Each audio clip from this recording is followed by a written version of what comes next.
we want to talk about this vaccination of 22 million cows. Mutashangaa kabisa. From the blood and the sweat of the many Kenyans who came to the streets, and the whole world stood still and took notice of the Gen Z revolt and movement. In my view, that revolution continues until these things are sorted out and Kenyans made to live peaceably with each other. Remember, I think it's in the book of Ephesians, where the Bible tells us, as much as lieth in you, live peaceably with all men. Leaders, we will be there looking for votes and calling each other names. But remember, we have a country. We are all, at the end of the day, Kenyans, East Africans, and members of the world community. Therefore, the example of the Gen Z and the millennials, by the way, they are the ones who came out in Botswana hardly 2 weeks ago. The Gen Zs and the millennials came out.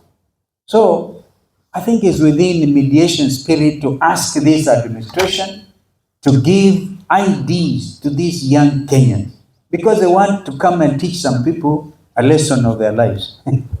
Like they did in Botswana, where the ruling party that time, the president who did one term, and if you look at what happened in Botswana, you can almost see exactly what has happened in Kenya.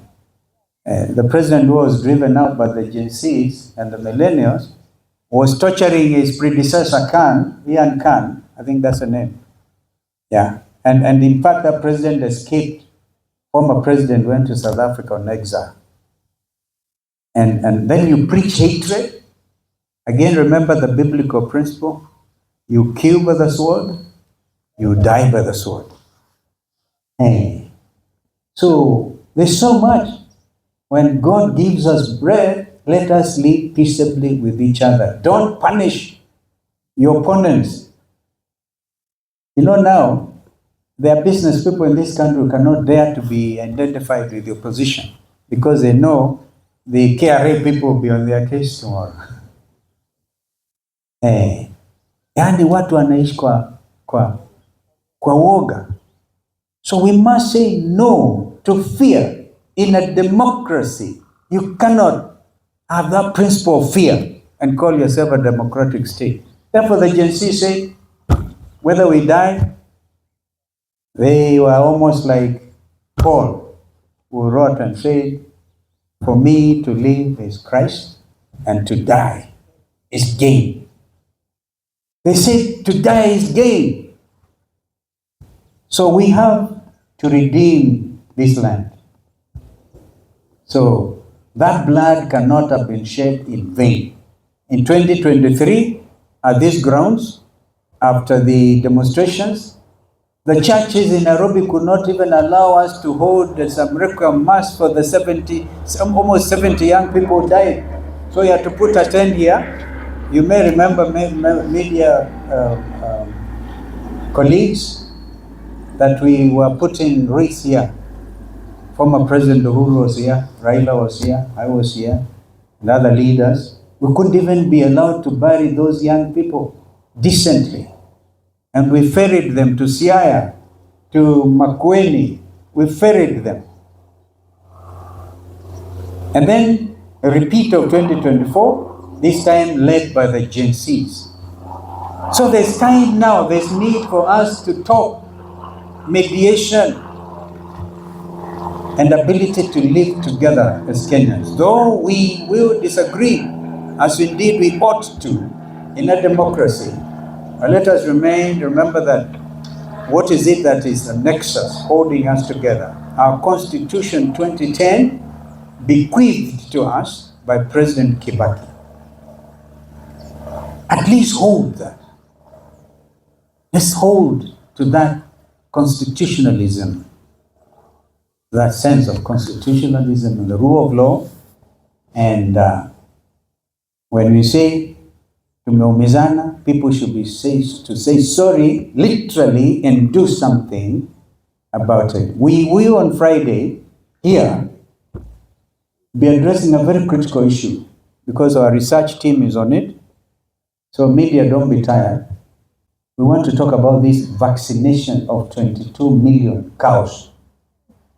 Hey. Mutashangaa kabisa the reason behind it.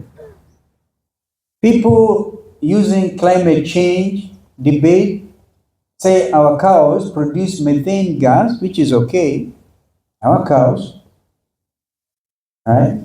And because of the clever Kenyans actually do biogas, they cook with it. Now they want to vaccinate our cows in order to stop producing. Yeah, can you imagine? Because they say you in offend the ozone layer, and to use Kenya as a guinea pig. So after this vaccination of 22 million cattle, we will be eating meat that has been genetically modified. It's not enough that they have lifted the orders on GMO and we have gone to the appeal court. GMO imekubalika. We need therefore this mediation spirit in us so we know, tell each other the truth. So this is really, come to think of it, this is dangerous stuff. But we will talk about it on Friday. When Jeremiah Kioni kept on talking about this over the weekend, I was wondering, what is Kioni talking about? Until the reality has hit me. So we will say a polite and firm no to some of these machinations. And we'll ask our people. By saying no, you're not saying you don't belong to Kenya or you want to immigrate. No, this is the only land. This is our land. Yeah.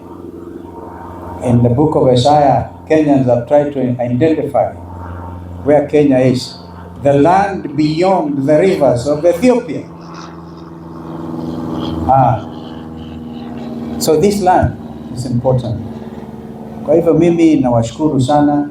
I don't know whether it will be in order for me to ask one or two of my colleagues. Yeah, Paloma. We take a picture first. We face that way. So you want us to turn the chairs? Be with us.